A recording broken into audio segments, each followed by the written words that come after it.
Tonight I am going to tell you about a girl with the most extraordinary hair you have ever seen, hair so long, so golden, so magical. But here is the secret, this story is not really about magical hair at all.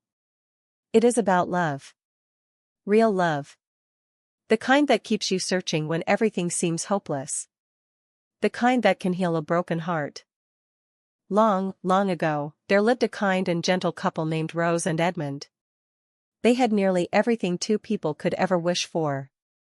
Nearly everything.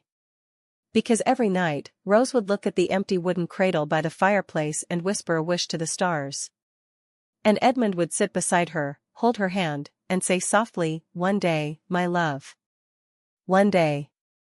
Then one evening Rose noticed the most breathtaking flowers just beyond their garden wall, moonflowers, glowing softly in the dark like tiny lanterns, owned by the most feared woman in the village, Dame Gothel, a powerful sorceress. And this, children, is where our story teaches its very first lesson. When we want something so desperately that we stop listening to our good sense, we can make choices we will regret for the rest of our lives. Edmund loved his wife so much that one dark night he crept through a loose stone in the wall and picked a single moonflower. Then a massive shadow fell over him.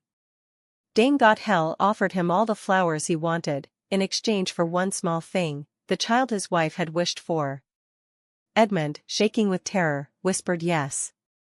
He walked back to the cottage with moonflowers clutched in his trembling hand and an expression hollow and heartbroken. And just as the sorceress had promised, a beautiful baby girl was born with golden hair like spun sunlight. They named her Rapunzel. But that very night, Dame Gothel came and took her away. She raised Rapunzel in a tall stone tower deep in the thornwood forest, no door, no staircase, no way in or out. Every single day she would call up, "Rapunzel, Rapunzel, let down your golden hair," and climb the 30-foot braid all the way to the top. Keeping someone locked away because you are afraid is not love. It never was. Rapunzel was clever and wonderfully creative. She read every book Dame Gothel brought her, painted murals across the stone walls, and wove beautiful tapestries on her little wooden loom.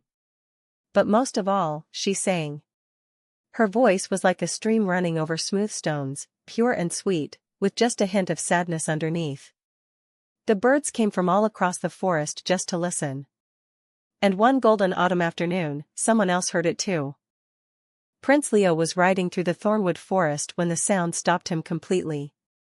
He pushed through the branches, and there was the tower, and framed in its single high window was a girl with golden hair and a voice that made his heart feel too big for his chest. He came back day after day, just to listen. Then one evening he watched Dame Gothel speak the magic words and climb the golden braid all the way up. He stepped out from behind his hiding tree, looked up, and smiled. He had figured out the secret. That feeling growing in his chest, children, that is called falling in love. That same night, heart hammering, Leo stood at the base of the tower and called out in a voice just a little bit wobbly, "Rapunzel, Rapunzel, let down your golden hair." The golden braid came tumbling down. He climbed all the way up, and swung through the window to find Rapunzel frozen in the middle of the room, frying pan raised. "Please do not hit me with that. I come in peace." He stared at her. She stared at him. And then, because what else do you do when a complete stranger climbs in through your window using your hair as a ladder, she burst out laughing.